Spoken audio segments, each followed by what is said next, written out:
पश्तो भाषा में तालिबान का अर्थ होता है छात्र यानी स्टूडेंट।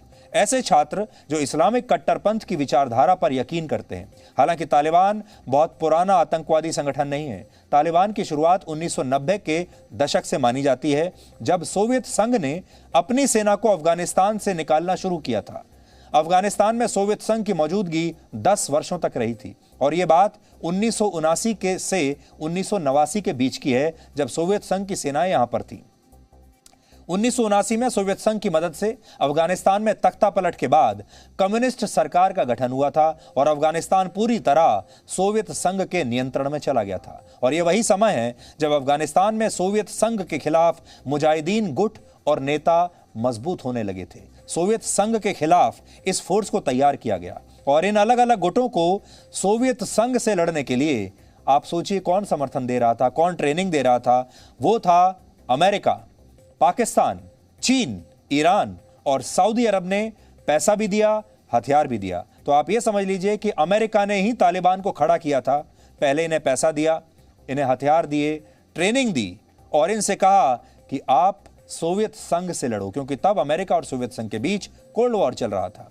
अमेरिका उस समय अपने फायदे के लिए इस तरह के संगठनों के साथ हुआ करता था, जिससे पता चलता है कि सत्ता के नशे में चूर इन बड़े बड़े देशों के लिए इंसान की जान की कोई कीमत नहीं।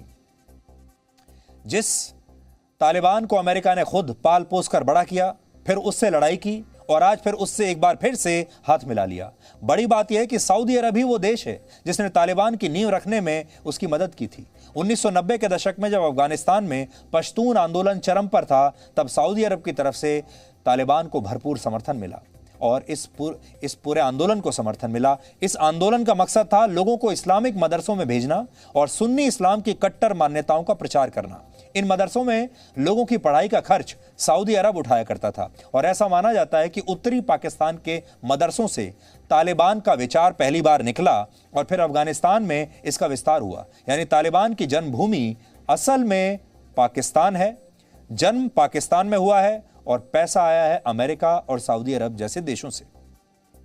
इसी पश्तून आंदोलन ने तालिबान को मुजाहिदीन गुटों से अलग पहचान दिलवाई और तालिबान ने अफगानिस्तान और पाकिस्तान के कुछ हिस्सों में शांति, सुरक्षा और शरिया कानून की स्थापना का वादा किया और सत्ता के लिए एक नया संघर्ष शुरू कर दिया।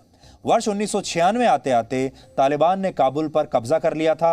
यानी काबुल पर तालिबान का यह पहला कब्जा नहीं है, इससे पहले भी वो नियंत्रण की ये लड़ाई लड़ चुका है। बस फर्क इतना है कि तब अमेरिका उसके साथ था और अब अमेरिका अफगानिस्तान से अपनी सेना को बुलाकर तालिबान की अनौपचारिक रूप से मदद कर रहा है।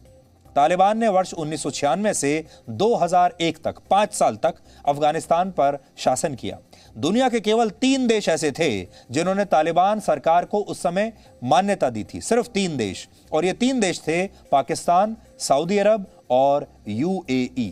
अब आप समझ गए होंगे कि पाकिस्तान तालिबान की वापसी से इतना खुश क्यों है और कई मुस्लिम देशों से भी तालिबान को इतना समर्थन क्यों मिल रहा है। Presenting B News app, available on Google Play and App Store. Download it now.